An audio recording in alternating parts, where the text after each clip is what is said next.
तत्कालीन प्रधानमंत्री जी मनमोहन सिंह जी के आदेश के आधार पर अध्यादेश निकाला था, उसी अध्यादेश की जब प्रस्तुतिकरण की जा रही थी, तब उसी समय राहुल गांधी जी ने कहा था कि इस अध्यादेश को फाड़ के कचरे के टोकरी में फेंक देना चाहिए। संसद के उपनेता ने संसद में कहा कि गांधी परिवार के लिए न्यायालय में अलग नियम होने चाहिए। ये इस बात का प्रमाण है कि कांग्रेस पार्टी के लिए कुछ लोग फर्स्ट क्लास सिटीजन्स हैं और आप और हम सारे के सारे थर्ड क्लास सिटीजन्स हैं। जिस कांग्रेस पार्टी ने पिछड़े वर्ग को कलंकित और अपमानित करने का काम किया है, जिस कांग्रेस पार्टी ने ये वक्तव्य दिया है कि हमारे सीमावर्ती इलाके पर चीन के द्वारा हमारे सैनिकों की पिटाई हुई है, ऐसी कांग्रेस पार्टी की कोई विचारधारा नहीं बची है। पिछले कुछ दिनों में जिस तरीके से श्री राहुल गांधी और कांग्रेस पार्टी ने जहां एक तरफ न्यायतंत्र पर दबाव और धमकी की विचारधारा के साथ कार्य किया है, और जिस तरह उन्होंने अपनी व्यक्तिगत कानूनी लड़ाई को एक लोकतंत्र की कानूनी लड़ाई के रूप में प्रेषित करने की कोशिश की है, उससे एक बात तो स्थापित हो चुकी है कि कांग्रेस पार्टी इस देश में लोकतंत्र के साथ खिलवाड़ करने में और नई लो पर जाने में कोई कमी नहीं छोड़ेगी। जिस तरीके से they are trying to do everything possible to stay politically relevant और अपने आप को, मैं ये कहूंगा कि एक लोकतंत्र की लड़ाई नहीं लेकिन एक स्वार्थ की लड़ाई लड़ी जा रही है, इसकी हम जितना निंदा करें वो कम होगा। आप सब वाकिफ हैं कि ये पहली बार नहीं है कि कोई व्यक्ति, कोई सांसद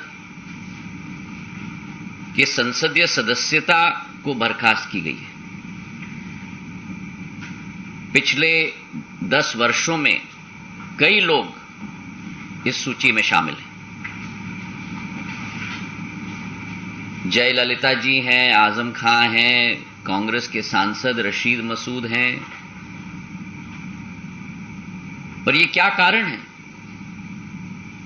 कि इस बार इतना हंगामा किया जा रहा है? इस बार लोकतंत्र के मंदिर को, हमारे संसद को चलने नहीं दिया जा रहा। क्या कारण है कि इस बार काले कपड़े पहनकर लोग अपनी प्रस्तुतिकरण कर रहे हैं, जबकि ये पहले कभी भी ये स्थिति कांग्रेस पार्टी के द्वारा ये प्रस्तुतिकरण नहीं हुई? और इसका कारण है, राहुल जी को एक विशेष सत्कार दिया जा रहा है।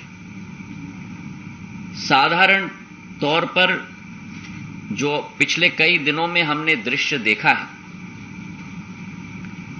जमानत के लिए जब गए थे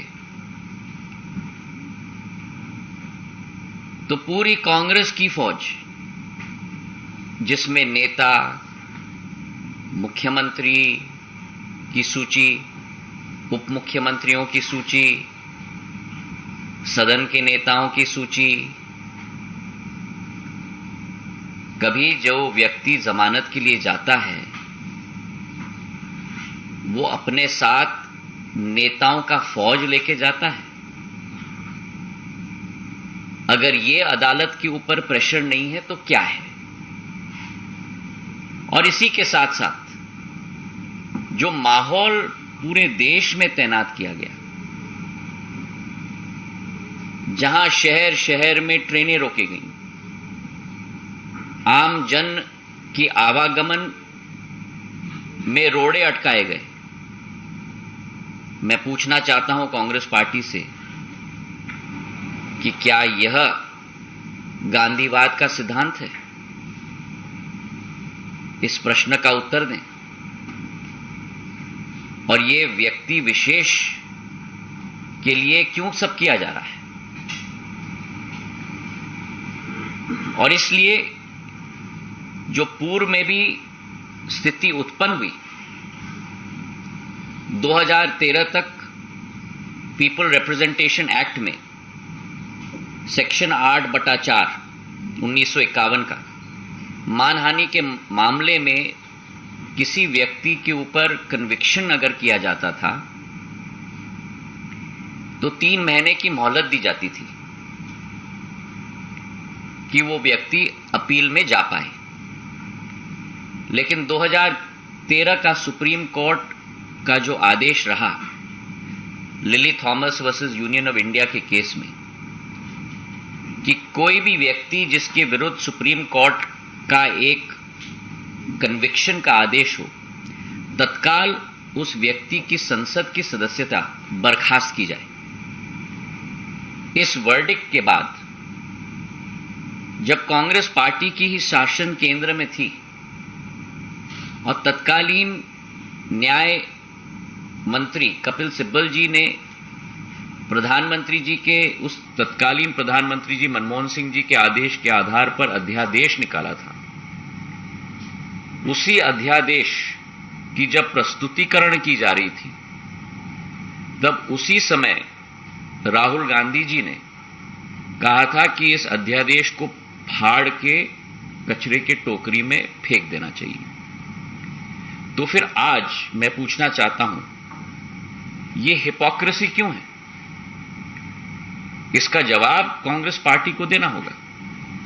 और इसी के साथ जो अत्यंत आश्चर्यजनक वाक्य रहा राहुल गांधी जी के द्वारा कि मैं गांधी हूं और गांधी कभी माफी नहीं मांगते, और इसी के साथ साथ जो कांग्रेस की विचारधारा और कांग्रेस की नीति सदैव रही है कि जहां पार्टी के वरिष्ठ नेता संसद के उपनेता ने संसद में कहा कि गांधी परिवार के लिए न्यायालय में अलग नियम होने चाहिए, ये इस बात का प्रमाण है कि कांग्रेस पार्टी के लिए कुछ लोग फर्स्ट क्लास सिटीजन्स हैं और आप और हम सारे के सारे थर्ड क्लास सिटीजन्स हैं। जो अत्यंत दुखद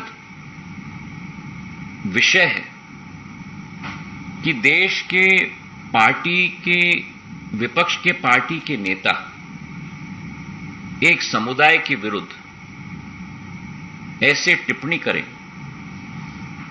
कि पूर्ण समुदाय चोर है, उस समुदाय को अपमानित करें,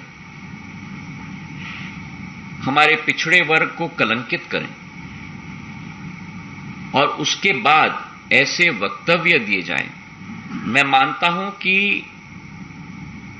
जिस कांग्रेस पार्टी ने पिछड़े वर्ग को कलंकित और अपमानित करने का काम किया है, जिस कांग्रेस पार्टी ने हमारे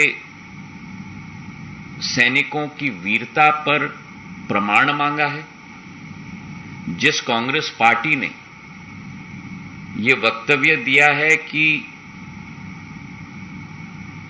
हमारे सीमावर्ती इलाके पर चीन के द्वारा हमारे सैनिकों की पिटाई हुई है, ऐसी कांग्रेस पार्टी की कोई विचारधारा नहीं बची है। ऐसी कांग्रेस पार्टी की केवल एक विचारधारा बची है और वो विचारधारा है एक देशद्रोही की विचारधारा और देश के विरुद्ध कार्य करने की विचारधारा। देखिए, प्रजातंत्र के मंदिर में अगर विचार विमर्श, मंथन और चर्चा न होने देना, ये कांग्रेस पार्टी की गांधीवाद और लोकतंत्र के सिद्धांत हैं, तो ये आज पूरे देश की जनता के समक्ष स्पष्ट हो चुकी है। और दोबारा मैं कह रहा हूं कि ये लोकतंत्र की लड़ाई नहीं है, ये व्यक्ति विशेष की लड़ाई। और देश इस विचारधारा को अच्छी तरह से पहचान चुका है, जिसके आधार पर देश की जनता ने जवाब भी कांग्रेस पार्टी को एक बार नहीं लेकिन बार बार दे दिया। Sir, Piyush from India TV, मेरा सवाल ये है कि राहुल गांधी अब ये कह रहे हैं कि मैंने एक समुदाय को नहीं गाली दी या उनके खिलाफ कुछ नहीं बोला, देखिए, 3 लोगों के खिलाफ बोला। मैं कुछ नहीं कहना चाहता। उनका वाक्य स्पष्ट है, जो उन्होंने कहा आपके टीवी चैनल्स पे भी चला है, पूरी देश की जनता ने देखा है।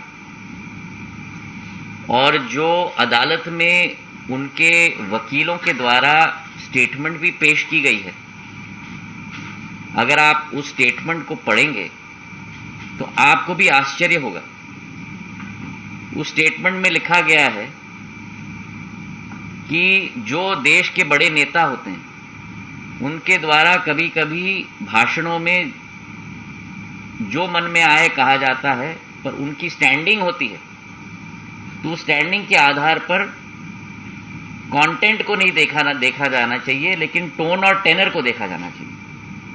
तो आप बताइए मुझे कि इस देश में एक हमारे पिछड़े वर्ग के विरुद्ध अगर कोई वाक्य या कोई उपदेश दिया जाए तो क्या उसे सहन करना चाहिए? और क्या अगर गलती की गई है तो माफी मांगना इतनी बड़ी बात हो गई? माफी मांगने से व्यक्ति छोटा नहीं होता। पर कई लोग और कई दलों की यही विचारधारा है कि वे इस देश के ऊपर हैं, और जनता ने उनको अच्छी तरह से जवाब दे दिया है।